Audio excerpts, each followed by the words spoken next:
మీకు ఒక 20 సంవత్సరాలు 10 సంవత్సరాలు ఎక్కువ బతకాలనుకుంటే ఇక్కడ సుకుమా అంత బాగుంటుందా? అంత బాగుంటది. ఫ్యాక్టరీల పరంగా ఏ ఫ్యాక్టరీలు ఉండవు. నేచర్ బాగా మంచి నేచర్ అనమాట. ఓకే, నెంబర్ 1 అదైతే కరెక్ట్ అనిపిస్తుంది. అలా మామిడి చెట్లు కానీ ఇట్లా చూస్తుంటే దారి పొడుగు కలుషితం అనేది ఏం లేదండి. ఏ గాలి కానీ వాటర్ కానీ పొల్యూషన్ ఏమి లేదు. పొల్యూషన్ లేదు. నీళ్లు కూడా నెంబర్ 1.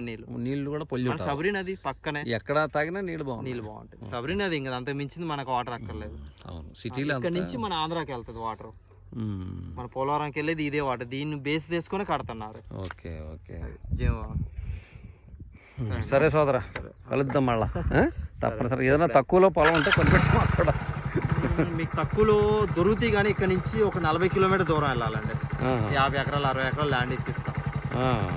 అది తక్కువ అంటే ఒక 3 లక్షలు ఎకరం. కాగితాల పరంగా కావాలంటే కాగితాలకు కూడా దొరుకుతాయి. ఓన్లీ కాగితాలు కావాలంటే కాగితాలు దొరుకుతాయి.